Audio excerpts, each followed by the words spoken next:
Weather update po tayo ngayong may bagyong posibleng pumasok sa Philippine Area of Responsibility. Makakausap po natin si Pag-asa Weather Specialist Charmaine Varilla. Welcome po sa Balitang Hali.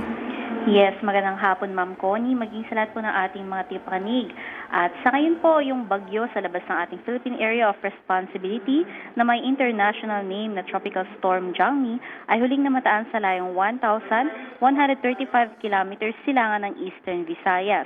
Sa ngayon, kumikilos nga yan ng pahilaga-hilagang kanluran at may taglay na lakas ng hangin na umaabot ng 65 kilometers per hour malapit sa sentro at pagbugso na maabot hanggang 80 kilometers per hour. At inaasahan na nga natin na maaaring pumasok yan sa loob ng ating PAR mamayang gabi o bukas ng madaling araw. Pagkapasok nga ng PAR, papangalanan natin yan na si Bagyong Domeng.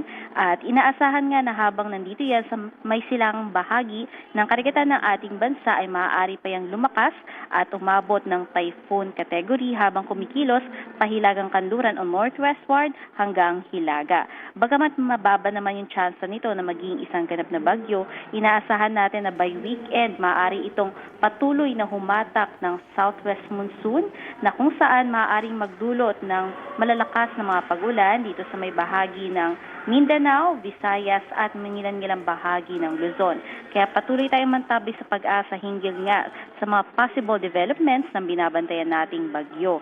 So far for today, ang nakaka-apekto po dito sa may Palawan at western section ng Visayas at Mindanao ay yung southwesterly wind flow. Ito yung paunang hangin bago mag-southwest monsoon at nagdudulot yan ng maulap na kalangitan, kalat-kalat na mga pagulan, pagkilat at pagkulog sa may western Visayas, Negros Island Region, Zamboanga Peninsula, Soc Sargent Barm, Lanao del Norte, Misamis Occidental, Palawan.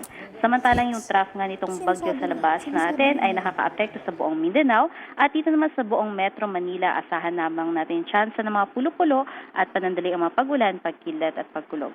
At yan po ating latest mula dito sa Pag-asa. Charmaine Varilla, nag-uulat. Ma'am Charmaine, sa atin pong nakikita ngayon na ito ho ba ay may kasunod ng bagyo? Base po sa ating mga model, may isang posibilidad na posibleng mamuo dito naman sa may kanlurang bahagi po ng ating bansa. At posible nga yan, pagkalabas nitong ating binabantayan na bagyo by Monday, maaari iyang muling pumasok sa loob ng ating Philippine Area of Responsibility. Pero sa ngayon ay hindi pa naman po natin nakikita na namumuo po yan, more on models pa lang yung pinapakita. Kaya minomonitor pa po natin sa satellite po natin. Okay, marami pong salamat sa inyo pong ibinahagi sa aming impormasyon na yan. Yes po, maraming salamat. Yan po naman si Ms. Charmaine Varilla, ang ating weather specialist mula sa Pag-asa.